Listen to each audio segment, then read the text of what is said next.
সুপ্রভাত বন্ধুরা, কেমন আছেন আপনারা? আশা করি ভালো আছেন এবং সুস্থ আছেন। আমরাও ভালো আছি। তো চলে আসলাম আবারও আরেকটি ব্লগ নিয়ে। আশা করছি আজকের ব্লগটি একটু হলেও আপনাদের কাছে ভালো লাগবে। সম্পূর্ণ ব্লগটি দেখার জন্য অনেক অনেক অনুরোধ রইল। তো এখন বাজে হচ্ছে ঘড়িতে সকাল 8:30। আর আজকের ব্লগটি আমি 8:30 থেকে স্টার্ট করছি। আজকের ব্লগটিও আপনাদের কাছে ভালো লাগবে। তো ঘুম থেকে উঠে দেখেন বাসি কাম তো থাকে, উঠোন ঝাড়ু দিয়া ধোয়াধুয়ি সব কিছু সেরে নিয়েছি। খালি উঠে আগে দেখেন জামা প্যান্টগুলো কেচে দিয়েছি। যাবো আজকে এক জায়গা, তো ভাবলাম যে যাওয়ার আগে জামা প্যান্টগুলো শুকিয়ে গেলে তুলে রেখে তাই যাব। তার জন্য তো একটু ফটাফট আগে জামা প্যান্টগুলোই কেচে দিলাম আজকে। আর বাসনটাও মেজে নিয়েছি তার আগে। ঘুম থেকে উঠলে তো জানেনই, বাসন মাজা জামা প্যান্ট কাচা এই দুটো আমি আগেই করি সব দিন।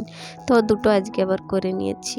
তো আজকে উঠেছি 8টার আগেই উঠেছি, তাহলেও ব্লগটি স্টার্ট করতে করতে একটু দেরি করে দিয়েছি।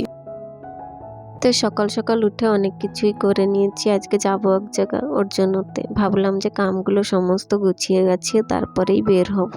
কোথাও যাবেন, যাওয়ার আগে কামগুলো সুন্দর ফুলে গুছিয়ে রেখে গেলে না, আসলে একটু অসুবিধা হয় না, কাম করতে গোছানো সব কিছুই পাওয়া যায়। তো ওর জন্য তো একটু সকাল সকাল উঠে সব কিছুই তাড়াতাড়ি করে নিচ্ছি। কেন কি যাবো আজকে একটু গ্রামে, বাড়িতে যাব। তো ওর জন্য তো সমস্ত কিছু একটু জলদি জলদি করার চেষ্টা করছি। কিন্তু উঠেছি একটু দেরিতে। আজকে রাতভর ছেলেটা যা উৎপাত করেছে, ঘুম পড়তে চায়নি। 1টা-1:30টার সময় শুয়েছে। ও সন্ধ্যার সময় শোবে, আর যাই ওই রাত 12টা-1টা বেজে যায় শুতে শুতে। তো ওর জন্য তো আমার মাঝে মধ্যে একটু দেরি হয়ে যায়। তো ওই যে আমার হাতে যদি 1 ঘন্টা আমি সময় পাই, তাহলেই আমি সংসারের কাজগুলো সুন্দর ফুলে গুছিয়ে করে নিতে পারি। তার সাথে নিজের জন্য একটু টাইমও বের করতে পারি। তো আজকে আমি আপনাদের সাথে শেয়ার করব, মাত্র 1 ঘন্টা সময় হাতে নিয়ে আমি যে ফেলে সংসারের সমস্ত কাম সেরে নিজের জন্য টাইম বের করি, ওটাই শেয়ার করব। আশা করছি ভালো লাগবে। মাঝে মধ্যে দেখবেন কাম করতে যেদিন একটু দেরি হয়ে যায়, সেদিন মাত্র 1 ঘন্টা সময় হাতে পেলে খুব সহজেই কামগুলো সেরে নেওয়া যায়। শিগগিরই সারার জন্য 1 ঘন্টা 1/2 ঘন্টা সময় পেলে খুব সহজেই কামগুলো আমরা সেরে নিতে পারি। কিন্তু সেই 1 ঘন্টা 1/2 ঘন্টা সময়ই হাতে থাকা দরকার। মাঝে মধ্যে তো সেই 1 ঘন্টা 1/2 ঘন্টা পাওয়াই যায় না। তো এই আর কি, 1 ঘন্টা সময় দিলে খুব সহজেই সব কিছু সেরে নেওয়া যায়। তো দেরি করে উঠলেও দেখেন ননস্টপ কাম করবেন, কামগুলো খুব সহজেই ফুল এনার্জির সাথে সেরে নিতে পারবেন। মাঝে মধ্যে হয় না যে যেদিন একটু ফটাফট উঠি আমরা একটু রেস্ট নিয়ে কাম করলেও চলে, কিন্তু মাঝে মধ্যে একটু দেরি হলে সেদিন আর রেস্ট নিলে চলে না, সেদিন একদম ননস্টপ কামগুলো সেরে ফেলতে হয়। কিন্তু তার জন্য একটু সময় দরকার। ননস্টপ করতে গেলে 1 ঘন্টা সময় পেলে খুব সহজেই সব কিছু করে নেওয়া যায়। তো এই আর কি, কথা বলতে বলতে দেখেন রান্নাঘরটাও ঝাড়ু দিয়ে নিয়েছি। আর আজকে রান্নাঘরটা আগে ঝাড়ু দিয়ে নিলাম। ভাবলাম যে রান্নাঘরে রয়েছি যখন, একবারে রান্নাঘরটা পরিষ্কার করে তারপরে বের হব। আর এখনের থেকে না বেডরুম অত একটা ভালো করে পরিষ্কার করতে পারবো না, এত জোরে ফ্যান চলে আর গরম তো পড়ে গিয়েছে জানেন। ভাবছি আর কদিন পর থেকে না আর বেডরুমটা আগে আর পরিষ্কার করব না, ওটা পরে রেখে দেবো, পরে পরিষ্কার করব। না হলে কোনো লাভই হয় না। ঘরের ভিতরে ফ্যান চলতে থাকে আর সব উড়ে উড়ে সেই জায়গায় থেকে যায়। তো ভাবছি যে এখন থেকে আর বেডরুমটা পরেই ঝাড়ু দিয়ে বেডটা তুলে নেব। আর আজকে যাব হচ্ছে বাবার বাড়িতে। বাবার বাড়ি, শ্বশুর বাড়ি 2 জায়গায় তো আমাদের পাশাপাশি, জানেন আপনারা। তো আজকে যাওয়ারও একটা কারণ আছে, আজকে আসবে ভাইকে দেখতে। তো ভাবলাম যে একবারে ওখান থেকে হয়ে শ্বশুর বাড়ি, এবার যার মেয়েটার জন্মদিন আছে ওখান থেকে 2 বাড়ির থেকে 2 প্রোগ্রাম রয়েছে। তো প্রোগ্রাম সরলে আবার চলে আসব। ওর জন্যতে যাওয়া, তো ভাবলাম যে সকাল সকাল সব কামগুলো সেরে তারপরেই যাব। আর কোথাও বেরোনোর আগে দেখবেন ঘর বাড়ি সুন্দর ফুলে গুছিয়ে গাছিয়ে বের হলে না, তারপরে একটু আসলে কামের চাপটা একটু কম থাকে। আর এর আগের বার যখন বাবার বাড়িতে গিয়েছিলাম, এসে দেখি বর না সমস্ত কিছু গুছিয়ে গাছিয়ে রেখেছিল, তারপরে আমাকে আনতে গিয়েছিল। ওই যে বলেছিলাম কদিন থেকে যাব পুজোতে গিয়ে, তখনের কথা বলছি। তো এখন থেকে আর আমার অত একটা টেনশন হবে না। কেন বলুন তো, আমাকে যদি রেখেও আসে, তা এসে দেখবো সমস্ত কিছু গুছিয়ে রেখেছে। কি হয়েছে বরের কে জানে, এটা নতুন অভ্যাসে পরিণত হয়েছে। সমস্ত কিছু এসে দেখবো সুন্দর ফুলে গুছিয়ে রাখে। মাত্র খালি জামা কাপড় কটা ধুতে পারে না, ওগুলো এসে আমাকেই ধুতে হয়। তার জন্য তো বাসন কটা জায়গায় সমস্ত রেখে দেয়। তো এদিকে স্নানটাও সেরে পুজোটা দিয়ে চলে আসলাম। সকালবেলা একটু চা করে খেয়ে নেব। আর আজকে না কিছু রান্নাবান্নার চাপ নেই। কেন বলুন তো, রান্নাটা রাতের রয়েছে, ভাত রয়েছে, তরকারি রয়েছে। তো ভাবলাম যে সকালবেলা চা খেয়ে যাব যখন দুপুরের পর, তো ভাবলাম সকালে চাটা খেয়ে চা মুড়ি খেয়ে তারপরে এদিকে দুপুরে যা রয়েছে ফ্রিজে রেখে দিয়েছি, একটু গরম করে খেয়ে নেব। তো বর খাবে না, ওনাকে সকালে কিছু চা টা ওনার ভালো লাগে না খেতে, ওর জন্য তো ওনাকে আর দিইনি, আমি একাই খেয়ে নিয়েছি। চা চানাচুর দিয়ে খেয়ে নিয়েছি। তো এখানে চলে আসলাম বেডটা গোছাতে। আর প্রত্যেক দিন আমাদের বাড়িতে জানেনই বেডটা একটু দেরিতে গোছানো হয়। আর যারা জানেন তাদেরকে আর কি বলবো বলুন, আপনারা তো জানেনই আমাদের বাড়িতে ঘুম থেকে একটু দেরিতে ওঠে। আজকে আমি নিজে দেরিতে উঠেছি, তারপরে ওরা উঠেছে, তার মধ্যে আমার সমস্ত কামদাম সেরে নিয়েছি, দেখতে তো পারছেনই। পরে যখন পুজোটা দিয়েছি সেই সময় ছেলেটা উঠেছে, তার আগে উঠিনি।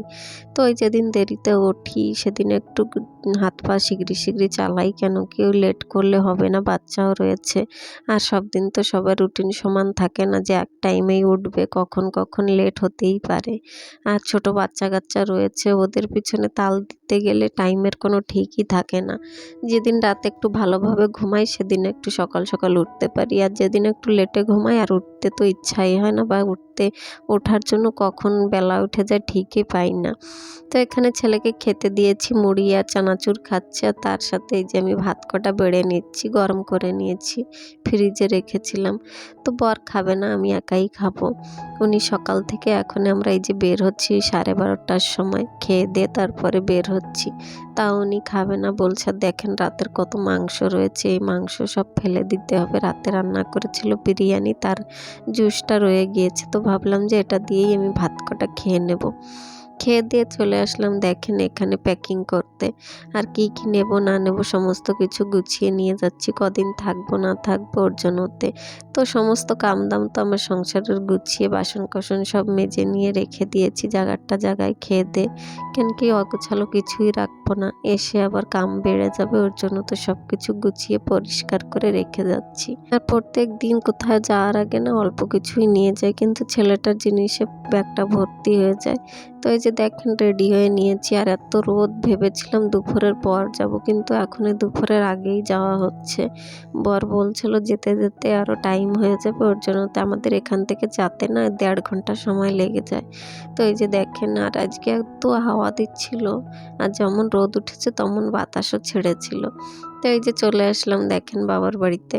আর আমি আসলেই বাবার বাড়িতেই থাকি, শ্বশুর বাড়িতে থাকি না, কিন্তু যাওয়া আসাটা হয় ওদের বাড়িতে, আমাদের সাইডের ওই বাড়িতে।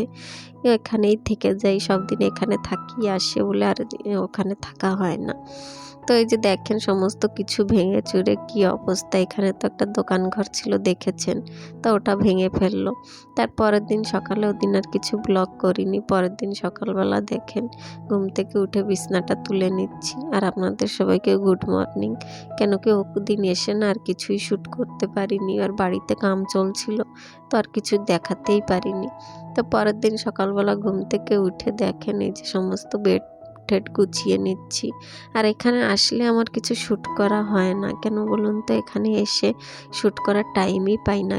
তো বাইরে ওখানে কাম চলছে, আর এখানে ভিতরে আমি সমস্ত কিছু পরিষ্কার করছি। বেডটা যেমন যেমন জামা কাপড় সব বেলন রয়েছে, আর ভাইকে দেখতে আসবে, ওদিকে ঘরেরও কাম চলছে। এবছর না হলেও সামনের বছর ভাইকে বিয়ে দিতেই হবে, বাবাটার এমন অবস্থা। আর বাবার পিছনে মার একটু খাটতে হবে এখন থেকে। আর আমাদের বাড়িতে ছোট ভাইকেই আগে বিয়ে দিতে হবে, কেন বলুন তো, বড় ভাইয়ের একটু রোগ রয়েছে, ওর ছোটবেলার থেকে ওর ফিটস রোগ রয়েছে, ওর জন্য কোনো মায়েই দেখা হচ্ছে না, ডাক্তার বলেছে ওকে বিয়ে দিতে মানা করেছে। তার জন্য তো ছোট ভাইকে দিতে হবে আগে। তার জন্য তো এই যে সমস্ত কাম দাম দেখেন, এসব কিছু ভেঙে চুড়ে সব কিছু ঝেলন রয়েছে, আর এদিকে ঘরের কাম চলছে, আর ওদিকে আমি ঘরের কাম সব করছি। আর ও বাড়িতে আবার রাতে প্রোগ্রামও রয়েছে, মেয়েটার জন্মদিন, যার মেয়ের ছোট মেয়ের জন্মদিন, তো ও বাড়িতেও যাব।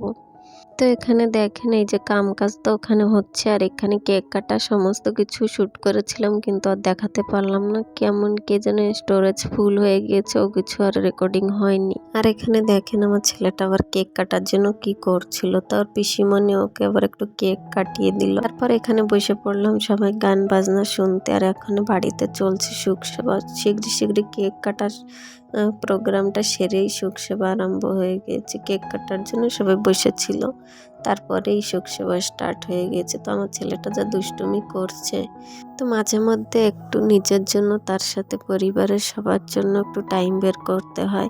আর এমন কিছু প্রোগ্রাম থাকলে তখনই সবাই একসাথে হই, এক জায়গায় হই। তো ওই যে মেয়েটা, ওরই জন্মদিন ছিল। আর এই ছিল আজকের ব্লগ। কেমন লেগেছে বলবেন কমেন্ট করে, আশা করছি ভালো লেগেছে। আর যে নতুন আসবেন প্লিজ চ্যানেলটাকে সাবস্ক্রাইব করে